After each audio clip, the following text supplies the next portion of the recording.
Hi everyone, welcome to 5 Quotes Shakespeare, Hamlet, Theme, and Conflict Analysis. In this series, we'll look at a total of 14 different themes, and today we'll look at remembrance, self versus the past. What I do in each video is first identify the important aspects of the theme and apply it to the play. That's our claim. And then we dig into the text and pull out several quotes that make the connection. If you find these videos useful, please like and subscribe. And if you make a donation, you'll get a complete set of the PDFs I use in this series. See the description for details.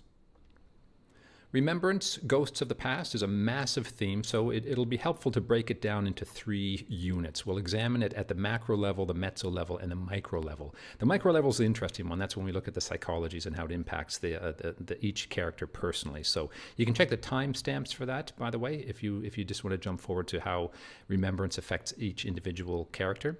The central claim, though, is that everyone in some way is at war with the past. The past is indeed present. Things that happened in the past, events that happened in the past, are impacting very, very dramatically on the lives of the people in the present.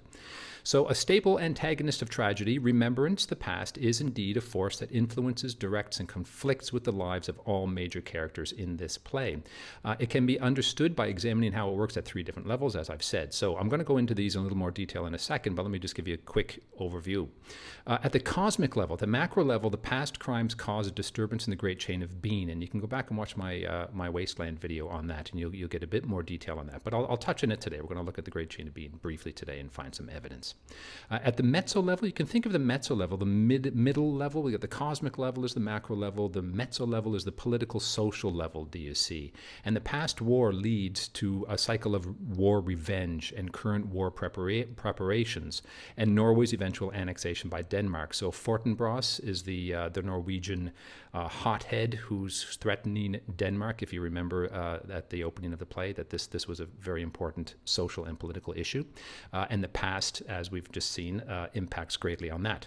As I said, the micro level is the most interesting one. That's a psychological, personal level, and past events or memories, especially memories, of course, of those events, force unwanted action and emotionally haunt and torment almost everyone, except, of course, for Claudius, because he's a sociopath and he's not tormented by anything. At the character level, at the micro level, this is where things are going to get interesting. And as I said, have a look at the timestamps if you need to. All characters are in some way psychologically in conflict with memory and the past. You can use the timestamps if you need them, but first, let's see how the past is present at the macro level. The Great Chain of Being, if you go back and watch my video, there's more information about that there. But the Great Chain of Being was the Elizabethan cosmology. It's how they understood the universe to exist.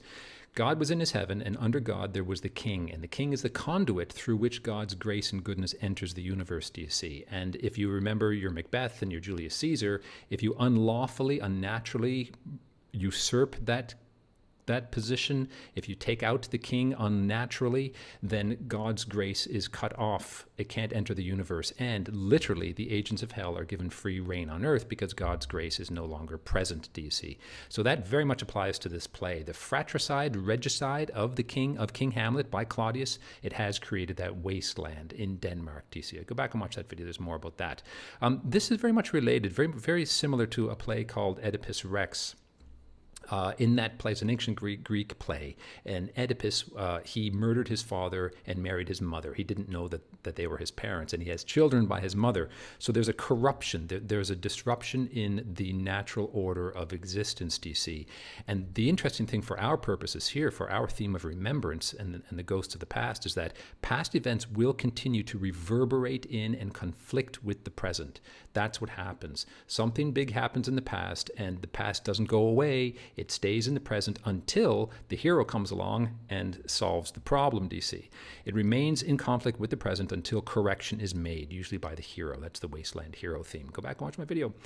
It disrupts the natural order and harmony of the universe and society, and it results in decay and chaos at a spiritual level, moral level, physical level, and political level. Yes, very, very big stuff. Now, Shakespeare takes great pains to establish this very, very early in Act 1 of the play. Here we see Horatio when he sees the ghost of Hamlet's father, King Hamlet, arrive. He says, "This ghost bodes some strange eruption to our state." Do you see? So that's he senses already the rumblings of something gone awry.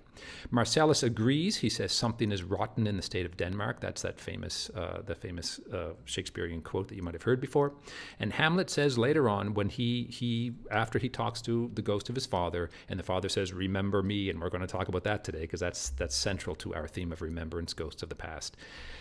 Hamlet's father says, "Remember me, put your life on hold to get revenge for me." And Hamlet says, "Yes, I, thy poor ghost, while memory holds a seat in this distracted globe, I will remember you," do you see? Now, there's a triple pun here on distracted globe.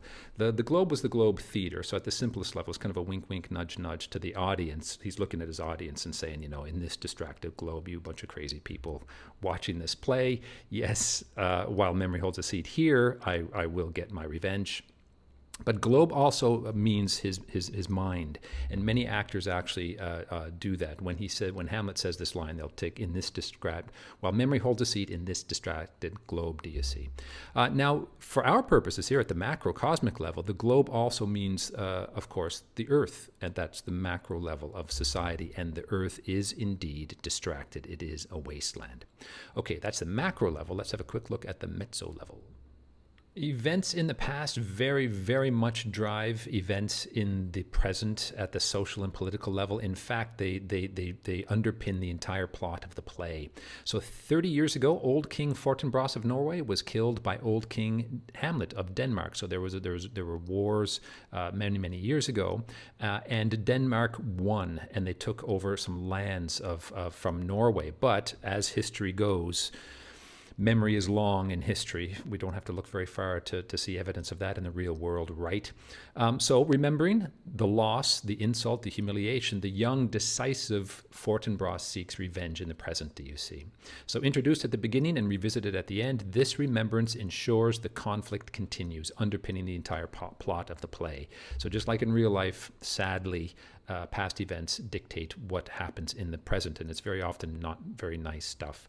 So we see evidence of this, of course, early on when Shakespeare is establishing the wasteland. He introduces the theme, this political theme that rumbles underneath the surface of the entire play. So Horatio explains the situation, the political background. He says, "Our valiant King Hamlet did slay this King Fortinbras. Now the young Fortinbras seeks to recover those foresaid lands so lost by his father." So there's the revenge theme at the mezzo level, do you see? So remembrance brings past conflict to the present.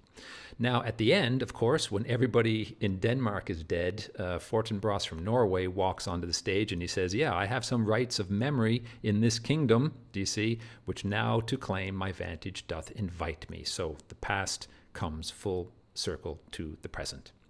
All right, and now at the micro level, the interesting part, we're going to break this down character by character, so we'll start with Hamlet, of course. And that was 5 Quote Shakespeare, Hamlet, Theme and Conflict Analysis, Remembrance, Self versus the Past. I hope you found this video useful, and if you did, don't forget to like and subscribe, and pick up a copy of the PDFs if you need them. Thanks for watching.